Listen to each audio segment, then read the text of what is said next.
আৰু মুখতে নাহে এইটোৱে হৈছে বেচেলৰ লাইফ। এটা বাকলি গুচাই হৈছে, এতিয়া আৰু এটা বাকলি গুচাব লাগিব ইয়াৰ। So' hello' guys, good morning, welcome back to my YouTube channel. আশা কৰোঁ আপোনালোক ভালেই আছে। বেকগ্ৰাউণ্ডটো চাই গমেই পাইছে আজি ৰুমৰ একদম অৱস্থা নাই। আজি চাফ চাফাই হৈ আছে, কাৰণ বহুত দিন ৰুমটো গেলি আছিল। ভাবিলোঁ আজি অলপমান চাফ কৰি দিওঁ। কাপোৰখিনি ধুনীয়াকৈ মেচিনত দি দিছোঁ ধুবলৈ।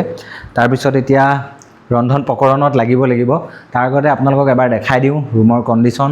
এইফালে আছে মোৰ এখন টেবুল, যিখন টেবুল আছে মোৰ লগত বহুত যুগৰ পৰা, মানে 2012 চনৰ পৰা আছে, যেতিয়া মই ঘৰৰ পৰা বাহিৰত পঢ়িব গৈছিলোঁ। এইখন নগাঁৱত লৈ গৈছিলোঁ, যোৰহাটত লৈ গৈছিলোঁ, দেন উত্তৰ গুৱাহাটীত লৈ গ'লোঁ, তাৰপিছতে আকৌ গুৱাহাটীত আছে। গতিকে এইখন মই য'তেই গৈছোঁ এইখন মোৰ লগত আছেই পাৰ্মানেণ্টলি। গতিকে সেইখনে মোৰ লাইফৰ চব দেখিছে, মানে A to Z।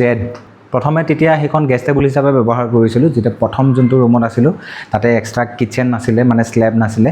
চ' সেইখন গেষ্ট টেবুল হিচাপে ব্যৱহাৰ কৰিছিলোঁ। তাৰপিছত সেনেকৈ মোৰ লগত ঘূৰি আছে আৰু সেইখন।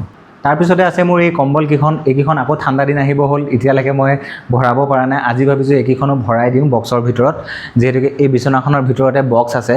চ' কাপোৰেদি মেৰিয়াই পেলাই ধুনীয়াকৈ বক্সৰ ভিতৰত ভৰাই দিম। তাৰপিছত আছে এই মাইক্ৰ'ৱেভটো। এই মাইক্ৰ'ৱেভটো লোৱা 2 মাহমানেই হ'ল, লগৰ এজনে দিলে গিফ্ট, মানে সখীয়ে গিফ্ট কৰিলে। কিন্তু থোৱাৰ অভাৱত বিচনাতে থ'ব লগা হৈছে, কাৰণ পাকঘৰৰ স্লেবখনত নধৰে। আজিলৈকে মাইক্ৰ'ৱেভত অকল 2 দিন খানা বনাইছোঁ। এদিন চিকেন ৰ'ষ্ট কৰিছিলোঁ আৰু এদিন কেক বনাইছোঁ। ভাবিছোঁ এইখিনিতে এখন টেবুল বনাম মাইক্ৰ'ৱেভটো থ'বলৈ স্পেচিয়েলি, আৰু ইয়াতে প্লাগটো চেঞ্জ কৰিব লাগিব, কাৰণ এই প্লাগটো বহুত ডাঙৰ প্লাগ, ইয়াতে নোসোমায়। গতিকে প্লাগটো চেঞ্জ কৰি পেলাই ইয়াতে টেবুলখনত ধুনীয়াকৈ মাইক্ৰ'ৱেভটো ইয়াতে থ'ম। আৰু এই টেবুলখনত আননেচেছেৰী বহুত কিছুমান বস্তু আছে, সেইবিলাকো পেলাব লাগিব। গতিকে ৰুমটো অলপমান চিজিল কৰিব লাগিব। আৰু যি কি নহওক, এইটোৱে হৈছে বেচেলৰ লাইফ। এতিয়া খানা বনাব লাগিব। খানা বেলেগ একো নাই, বজাৰৰ পৰা গৈ পেলাই পটককৈ ৰঙালাও আগ লৈ আহিলোঁ, কাৰণ ৰঙালাও আগ, কঁঠাল গুটি মোৰ ফেভাৰেট। ঘৰৰ পৰা মায়ে কঁঠাল গুটি দি পঠাইছিলে। গতিকে ৰঙালাও আগ, মচুৰ দাইল আৰু কঁঠাল গুটিৰে চব্জি এখন বনিব। বেলেগ বিশেষ একো নবনে, খালি কণী এটা বইল কৰি খাম চাগে প্ৰবেবলি। চ' আজি সেনেকৈ থুলমূলকৈ বনাম, আপোনালোকক দেখাই আছোঁ, ভিডিঅ'টো চাই থাকিব। চ' এয়া হৈছে বজৰুৱা ৰঙালাও আগ। এতিয়া এইখিনি ধুনীয়াকৈ কাটি বাছি ল'ম, তাৰপিছত আপোনালোকক দেখাই আছোঁ।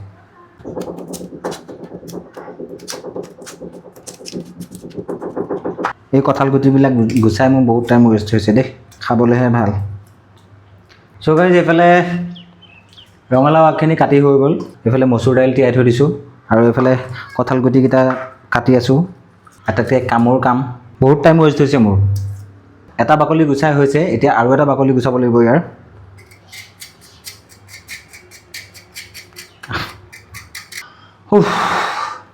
ফাইনেলি কঁঠাল গুটি গুচাই হ'ল।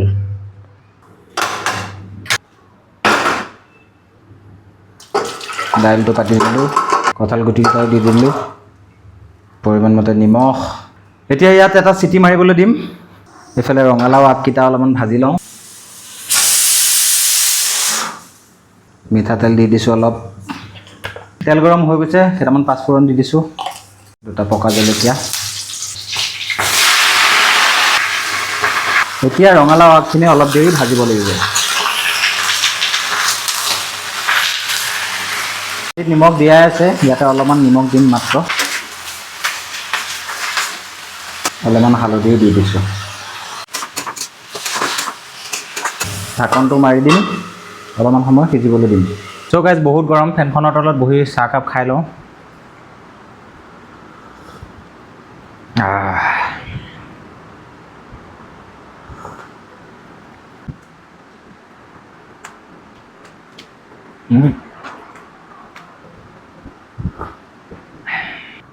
ভাজি হৈ গৈছে চাগে।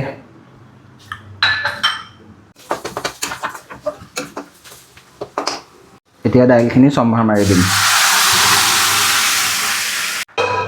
অলপমান গৰম পানী দি দিম। এতিয়া ভাজি উঠোৱা ৰঙালাও আগখিনিও দি দিলোঁ। এতিয়া ধুনীয়াকৈ বকবকাই উতলাই দিম। তাৰপিছত আমাৰ চব্জি ৰেডি। এটা বইল হ'বলৈ দিওঁ। মাছ, মাংস, কণী কিবা এটা নহ'লে আজিকালি ভাতো পেটলৈ নাযায়। সেইটো কাৰণে কণী এটাকে বইল কৰি লৈছোঁ। ঘৰলৈ গ'লে এবাৰ লৈ আহিব লাগিব অলপমান। চ' গাইজ ভাত হৈ গৈছে, ধুনীয়াকৈ গাটো ধুই লওঁ এতিয়া, আৰু বৰষুণো আহিছে, কাপোৰখিনিও চপাব লাগিব।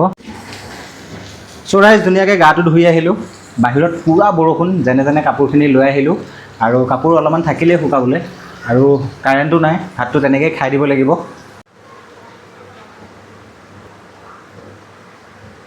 চ' গাইজ ভাত বাঢ়ি ল'লোঁ, এইফালে এক বাতি লৈ লৈছোঁ মচুৰ দাইল, আৰু মুখতে নাহে এইটো মচুৰ দাইল, কঁঠালগুটি আৰু ৰঙালাও আগ। ইফালে কণীটো আজি হাফ বইল হ'ল, টেষ্ট কৰি জনাই আছোঁ কেনেকুৱা হৈছে।